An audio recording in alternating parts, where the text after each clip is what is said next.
Welcome back, everybody. With a week off, we are back and we are better than ever because we have a guest for you guys that you are not going to want to miss in today's episode, in today's live show of the Lacrosse Rundown. I'm Charlotte North. This is ESPN's Jay Alter.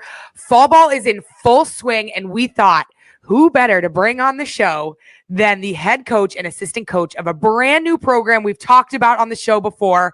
We've got Florida State University adding women's lacrosse, competing this spring for the first time. We've got their head coach, Coach Sara Tisdale, and assistant coach and offensive coordinator, former Boston College standout, Rachel Clark, joining the show. Let's get into it. We are joined now by the newest addition to college lacrosse, the people responsible for building big things in Tallahassee as Florida State prepares for their inaugural season in the ACC. Head coach Sara Tisdale and brand new assistant coach Rachel Clark, fresh off her prolific collegiate playing career at Boston College. So let's start there, Rachel. I mean, we were just calling your name, feels like a few months ago. Is it weird that you've now made this transition from player to coach, and what made you want to get into coaching? Yeah, wow. Thanks for the intro. Happy to be here. Happy to Coach Clark reporting for duty. Yeah, I think kind of going into my senior year, in all honesty, I even remember talking to you, Jay, like kind of right before the Final Four, and I wasn't exactly sure what I wanted to do once I graduated. I think, honestly, the ending of my career and playing all summer, getting to be around a bunch of USA players and professional players who are now coaches, it made me realize I just love the game too much to be away from it. I also kind of ending my career the way didn't want to, not having won that last championship, it really made me kind of feel the fire. Like, I just wanted to be around it. I wanted to stay in the ACC. I just love lacrosse too much to be away from it. So this was the only way I really could see myself. The only thing I could do post-college other than play lacrosse would be to coach. And Coach Tisdale, what makes Rachel the right fit for launching this Florida State program? So I think one thing we've really focused on from a recruiting perspective is right people, right? We haven't put anybody in this program that doesn't belong from, like, they're just rock solid humans with great families, right? And so we've stayed true to that throughout the recruiting process, both with our true freshman incoming classes and also transfer classes. And so I think as Rachel came to Tallahassee for the first time, I think she was here for like 36 total hours on that first interview. Like, Rachel's resume speaks for itself, right? Like, she's an amazing player, but I think what I've come to love so much about Rachel and what our players have too is, like, she's just an amazing human, right? And somebody that I want to be around every single day. Like, I mean, you all know this, like, in this business, you're around your staffs and your teams almost more than your families, right? And this becomes a family. And so I just flat out refuse to hang out with anybody that's not an awesome human and not like cool and like someone that I just want to soak up their energy every single day. And that is just a no-brainer with Rachel. That is so awesome. I love it.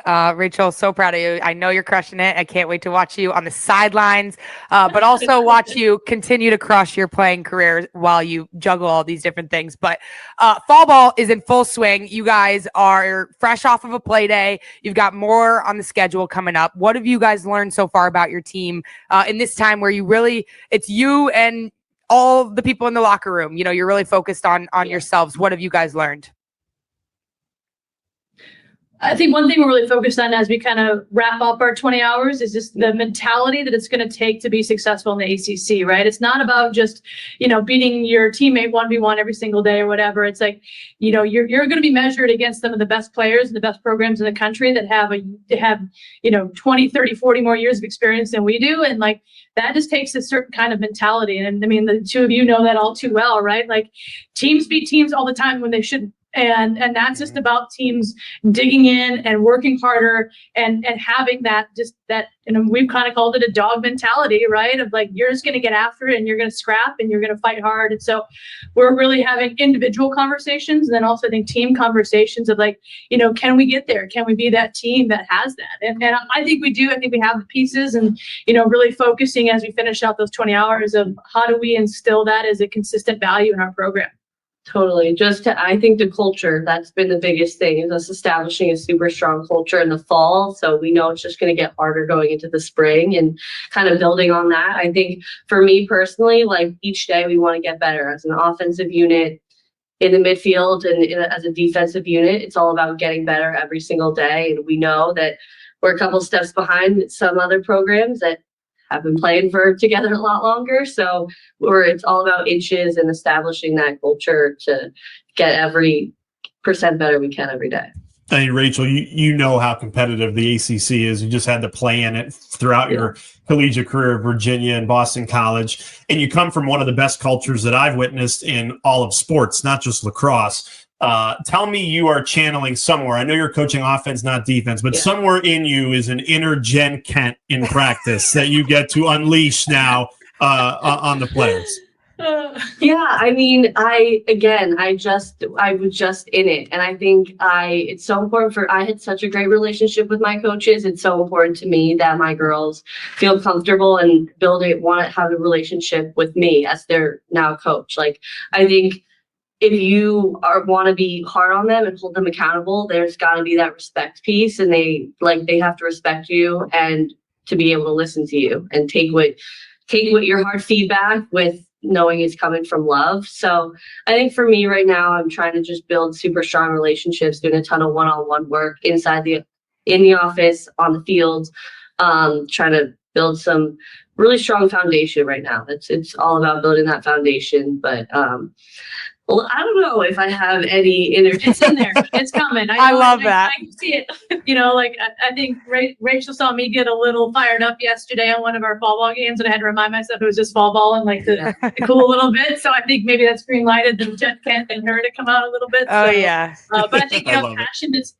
players love, I think, passion. Yeah. They know when we care, and they know when we want to get into that place. And we just had a conversation with one of the player, like, we are pushing you and we're doing this. It's out of we believe in you. Like, don't view it as a negative, and I agree. I think I said that to Acacia a few weeks ago on our ACC head coaches call. I was like, Rachel didn't realize how much head coaches do, now that she's seeing it from this side of things, and it's a different lens, but now you understand the passion points and the energy, but it comes from just a lockdown relationship that can carry some of that tough feedback. Yeah, when it comes from the coaches and you can feel how much they care, it trickles down to every single person and their work ethic, and they want it, even more than you do to win and succeed for you guys as a coaching staff. So that's unbelievable. It's a new era of sorts in college sports with NIL, with all these resources that are being poured in to various schools. But for you guys, you have a brand new facility coming for the program. Can you talk a little bit about that and just all of this new space, this new type of look to college sports and how it's affecting your program? Yeah, the facility, I've been given the opportunity to have a front row seat in every single element of it. And so I joke that I was even a part of the meetings on cement and the storage, water, ponds. And I'm like, guys, when are we picking out the tile? That's not, how's it going to look? But we'll get there. So, what a privilege, as a coach and then as a female to be able sitting in those meetings and given the opportunity to voice how we want our program to be built is centered around that physical space, right? And so, yeah, no doubt it's going to be a great place for fans, but our players, for this team to be successful, they have to spend so much time together in that facility, right? In the lounge, in the locker room, on the field, doing the extra work. And so I was adamant in building a facility that supported the culture that we wanted to have here. And so, yeah, it's great to talk about new shiny things, but what that symbol is our culture, right? And so every little thing from the couch to the style of locker to the restrooms, I'm not kidding you, the architects probably thought I was crazy about talking about some of these things, but I want our players to be in that space and just love that space so much. And to do that, they've got to feel comfortable. And I would like that they were in the front of mind. So the actual, we get to be on the turf a month from tomorrow, which is crazy. Wow. The actual playing service will be down. The rest of the actual building, the infrastructure around it will be ready by February. And so, the benefits of being in Florida, right, of a 12-month building season, but I think when people view that, like everybody gets excited about the new shiny object, right? But I think I hope that everybody in the lacrosse world understands that this is a place where the culture is going to be different, where we're going to do things in a way where we're bringing so many collaborative ideas together, and that physical facility is just a sign of my commitment to building this in the culture that I know is going to be successful. Not only in year one, like I hope that we have that great success, but like sustaining, like that our name is mentioned amongst those top elite programs in the country. And, you know, our athletic director, Mike Walford, has given me that green light to be in that space where, you know, I hope all women have a voice. And, you know, that's why I ultimately chose Florida State, is because I know that I was going to be able to do that here with an amazing leader in athletic director Michael Alford, and then bring people on board like Rachel Clark that can bring that vision to life every single day with me. You mentioned a great point, which is the fact that, you know, the difficulty in starting in the ACC is probably what's talked about the most, but you get a huge advantage that you get to do it with one of the best athletic departments in the country in Florida State, and that you are going to be empowered and given the resources. I'm just curious, Sarah, from your perspective, like you take this job in Tallahassee in the summer of 2024, knowing it's going to be almost 2 years before you actually play a real game. You know, I know fall ball, you're getting to play opponents, but a game that's going to go down and count on your record. Take us behind the curtain a little bit. Like, I'm interested, minus the facility building, but like, what does day one even look like when you show up and go, we're building this thing from scratch and we're nearly 2 years away from playing a game? Because I think that's really interesting. I think for me, it was all about like how many people could I connect with right away and share my vision for what Florida State lacrosse is going to be like. So whether those were pretty much anybody that would listen to me, honestly, like, you know, club coaches, just in general, anybody in the lacrosse world. Like I haven't said no to a single interview, just because I want to talk so much about Florida State lacrosse and what an amazing place this is. Like you mentioned it, Jay, Florida State's not new to athletics, right? We're not new in a lot of spaces, but we certainly are new in lacrosse. And so I think even talking about the academic profile, so that was day one for me. I think the minute that I got hired on July 30th, we immediately went into that recruiting shutdown for 2 weeks, where I couldn't talk to anybody, which allowed me to at least pack some bags to get ready to move down to Tallahassee, you know, in that time, and, list my house for sale and all those things. But the minute that shutdown happened, I think I was on the phone from like 6 a.m. to 10 p.m., consecutive days, just talking about who I was, what my vision was, and who Florida State was, and really just kind of spreading that word and getting people on board, of can I trust you? Can I not? Obviously, I'm not new to lacrosse, but I'm new to the ACC. I'm new to the Power Four. And so helping people get to know me and my vision. It is funny, like when you show up on like the first day of work, it's literally like, here's your desk in the middle of an office, like that you're only going to have for 12 months while we build your facility, So a lot of it is just believing in the vision in the future.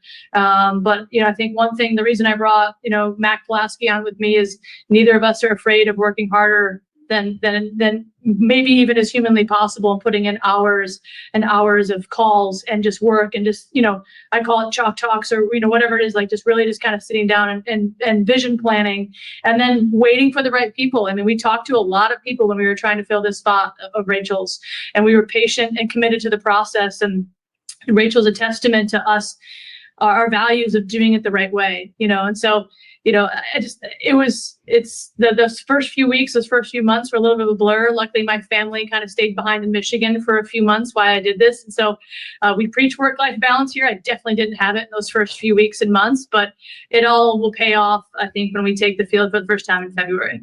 Well, Coach, that's awesome insight. You haven't turned down a single interview. I hope we are one of the better ones that you've had. I told Charlotte I got this big exclusive. We're going to be the only people to interview Florida State as they're building a program. And then Sarah comes on and goes, "Oh yeah, I've been talking to everybody." No, I'm joking.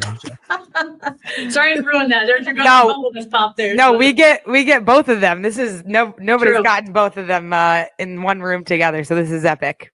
Yeah, and I guess on that point, Rachel, Charlotte alluded to it, but one thing we definitely wanted to ask you about is there's been so much excitement for the sport of women's lacrosse, particularly as we look at 2026. It's going to be the first time that The WLL plays a full summer season, which you're going to be a big part of. You're launching a brand new program. How are you balancing, furthering your career both as a player and now starting one as a coach? Yeah, I mean, again, I think they kind of go hand in hand, which is nice. And I am so lucky because when I was going through the whole interviewing process, like they knew from the get-go that I wanted to continue my playing career. And they not only supported that, but they encouraged that. And they're like, the more our girls can look up to you, the more you're on the field with the girls. Like, we want you in practice. We want you jumping into practices. Like, that was so huge to me as a reason that when I came down here, this coaching staff, meeting Sara and Matt, like, it felt like home right away. They got it.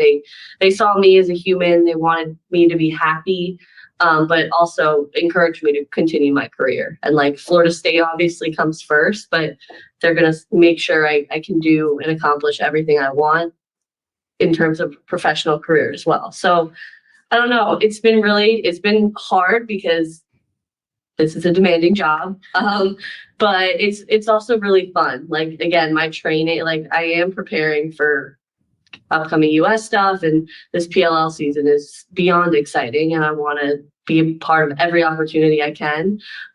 So it's a balance, but again, it's been so nice. Like, I can go shoot with the girls. I can jump in at practice when we're doing individuals. Like, it's just my happy place. So I don't know. Work doesn't feel like work because they go together. I can't even imagine having to go against you as like I was just going to say, please tell me some of those defenders are going up against you 1v1. Yeah, it's awesome. Like, I mean, it's just so funny. Like, Rachel's too humble to talk about this, but like, she'll go in sometimes and just like not even warmed up, and I'm like, oh my god, like, what's about to happen? But like, everybody, like, it's just that challenge, that push, and like, she's the way that she knows how to communicate, and the experience she's bringing from like those intangible things, and the Charlotte, like the things you can't teach that people understand, like seeing lanes, seeing through space. Rachel is just such a joy to have and watch, and it's fun for me. Like, I mean, I'll just say this out loud. Like, I catch myself fangirling. I'm like, look at yourself in the field, like, and it's so cool for our players. But I will say real quick that it's so cute to see like the young girls that look up to her. And yesterday when we were down in Tampa, the girls that came up to Rachel Clark to ask her for autographs after the game, and I think it's cool for our girls to see, like, it's possible, that women's sports matter, that your career matters, and like, you can truly leave a legacy. And, of course, she's so humble and kind, and getting to know all of our fans that, both come for her and then for Florida State too. But it's a moment for women's sports, and just to be a part of it, I think it's just, an absolute, like, I just couldn't imagine women's sports being where we're at now in 20 years, and then being able to do this with Rachel and have her kind of inspire the next generation of women's lacrosse players has been just great to see with my own eyes. Under the autograph, do you sign "scored more goals for Boston College than Charlotte North"? Is that?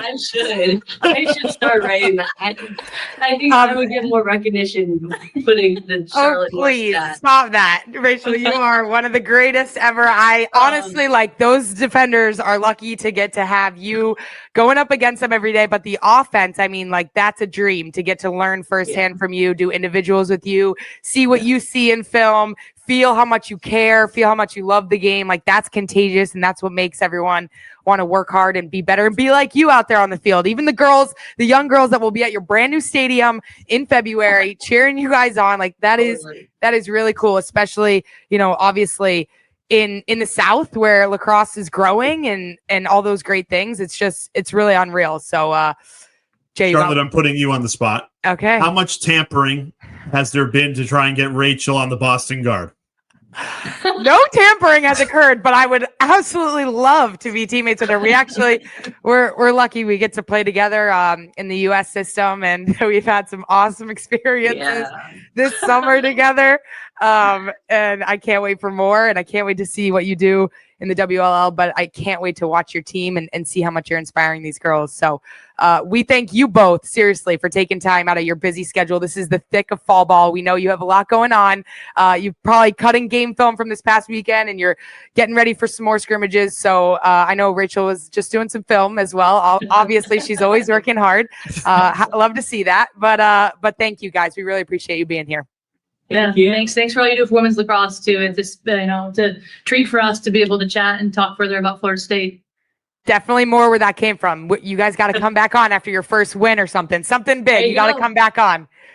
With pleasure. Go Yes. Knowles, baby. Go Knowles. Yes. Thank you, guys. That was fantastic. Thanks to Coach Tisdale and Coach Clark. It's going to take me a little while to remind myself of that. Rachel Clark joining FSU. Incredible addition to the staff by Coach Tisdale, and really enjoyed the insight that they just brought us. And it's amazing. Like, they announced this in the summer of 2024, and here we are. It's going to be, before we know it, spring of 2016, FSU competing in the sport of women's lacrosse in the ACC, adding another huge program to already the conference that is the toughest year in and year out in the sport.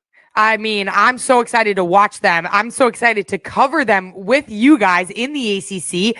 Hopefully get to see them play quite a bit. I hope you guys right now are excited to watch them play after hearing this awesome interview with the coaching staff. And keep your eyes out on this program, because it feels like their trajectory is only up, and they're going to get some big time recruits, and they're going to make some noise in the college lacrosse landscape. So thank you to Coach Tisdale, Coach Clark for their time today. We love having guests on the show. We have plenty of more where that came from. Lots of college programs that we are going to talk about in the coming weeks as we build up to preseason, because teams are building up to preseason. We're a team here working on covering the sport and getting all you guys the news and all the notable things to look out for as we build into the 2026 year. But as always, if you guys have a question for us that you want featured on this show, make sure you drop it in the comments section of this video, and make sure you're subscribed to the channel. We got so many viewers in this community that we appreciate wholeheartedly, and we love the ones that stay subscribed, because it means a lot to our show.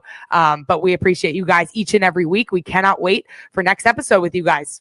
Yeah, looking forward to bringing you some more guests. Let us know who you want to hear from. And honestly, Florida State, they set a high bar as we get into some season previews, as the season's not too far away. 2026 is going to be a huge year. So who do you want to hear from? And we'll try and make it happen.